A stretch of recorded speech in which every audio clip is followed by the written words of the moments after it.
যে আমাদের এই সাংবাদিক সম্মেলন তার উদ্দেশ্য হলো গত 31শে আগস্ট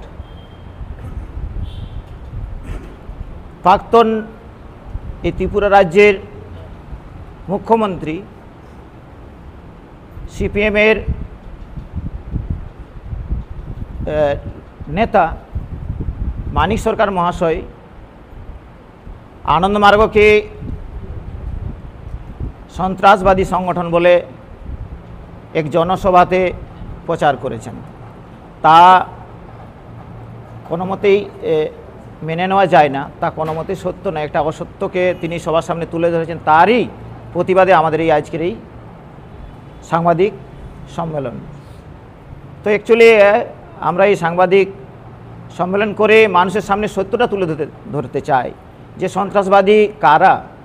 আনন্দমার্গ কোনোদিনই সন্ত্রাসবাদী ছিলেন না, না সন্ত্রাসবাদী আছেন। আনন্দমার্গের উদ্দেশ্যই হলো, যদি আনন্দমার্গের আদর্শ দেখেন তাহলে আনন্দমার্গের উদ্দেশ্য বুঝতে পারবেন। আনন্দমার্গের আদর্শে বলা আছে আত্মমুখার্থং জগৎ হিতায়চ, আত্মার মুক্তি এবং জগতের কল্যাণ করাই আনন্দমার্গের কাজ। অর্থাৎ একজন মার্গের সন্ন্যাসী, একজন আনন্দমার্গের অনুগামীর প্রধান লক্ষণ বা প্রধান কাজই হলো তার জীবন উৎসর্গ করে সমাজের সেবা করা, সমাজকে এগিয়ে নিয়ে যাওয়া। তার উদ্দেশ্য নিয়েই আনন্দমার্গ এগিয়ে চলেছে। তাই আনন্দমার্গ আজ পৃথিবীর 182টির বেশি দেশে স্বমহিমায় স্বগৌরবে সেবা, ত্রাণ এবং শিক্ষা ও জনকল্যাণমূলক কাজের সঙ্গে নিযুক্ত রয়েছে এবং স্বগৌরবের সঙ্গে তা করেও চলেছে। এই ধরনের একটা সংগঠনকে যারা সেবা, ত্রাণ এবং জনকল্যাণমূলক কাজে সারা পৃথিবীতে বিখ্যাত, তার কারণেই ওয়ার্ল্ড হেলথ অর্গানাইজেশন আনন্দমার্গকে সেবা কার্যের জন্য সার্টিফিকেট দিয়েছেন, হুর স্বীকৃতিপ্রাপ্ত আমাদের এই সেবা কার্যের জন্য MR ডিপার্টমেন্ট।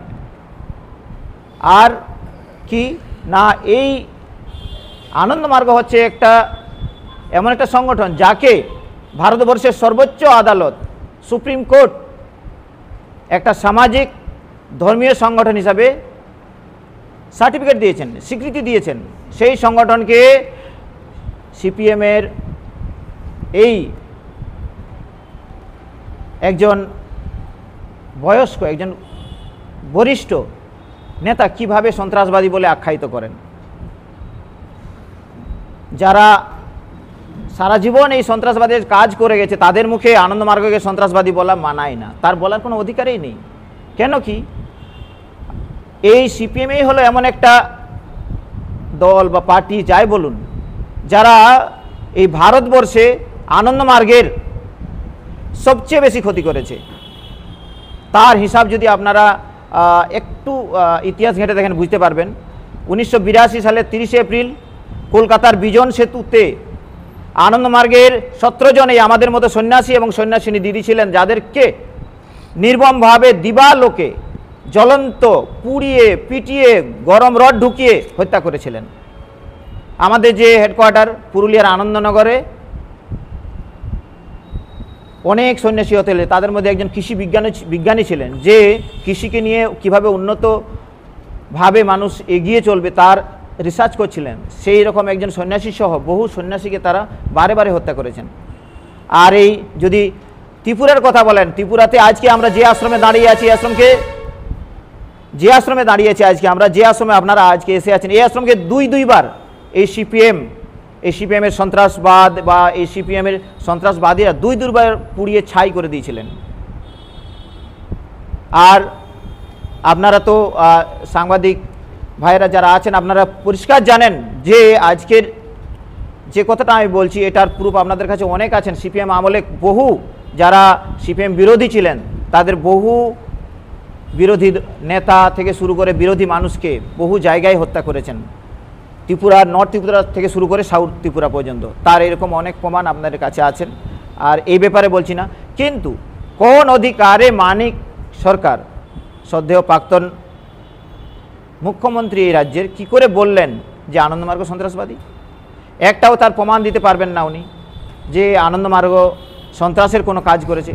যদি সন্ত্রাসবাদী হয়ে থাকেন তাহলে আনন্দমার্গ আজ পৃথিবীর 182টি দেশে, সারা ভারতবর্ষে, ওয়েস্ট বেঙ্গলে 500 স্কুল চালায়, এই ত্রিপুরার বুকে 70টা স্কুল চলে আনন্দমার্গের, যেগুলো স্বীকৃতিপ্রাপ্ত, যেগুলো সরকারের রেজিস্টার, কি করে চলে যদি আনন্দমার্গ সন্ত্রাসবাদী হয়ে যায়?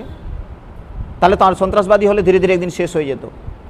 আজ সিপিএম শেষ হয়ে যাচ্ছে, তার কারণ কি? তারা এই সন্ত্রাসকে বারবার সংগঠিত করেছে। তার ফলস্বরূপ মানুষ তাদেরকে, জনগণ তাদেরকে কি করেছে? না আস্থা ছুঁড়ে ফেলে দিয়েছে। তাই তাদের অস্তিত্ব রক্ষার স্বার্থে এখন ভুলভাল বলে চলছেন।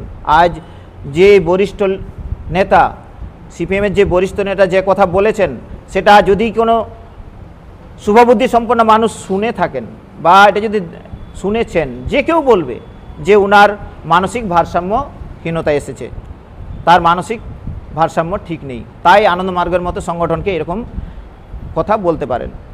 কারণ কি? আপনারা দেখে থাকবেন সোশ্যাল মিডিয়াতে বিভিন্ন জায়গাতে, গত যে এখানে যে ফ্লাড এসেছিল, বন্যার পরিস্থিতি তৈরি হয়েছে,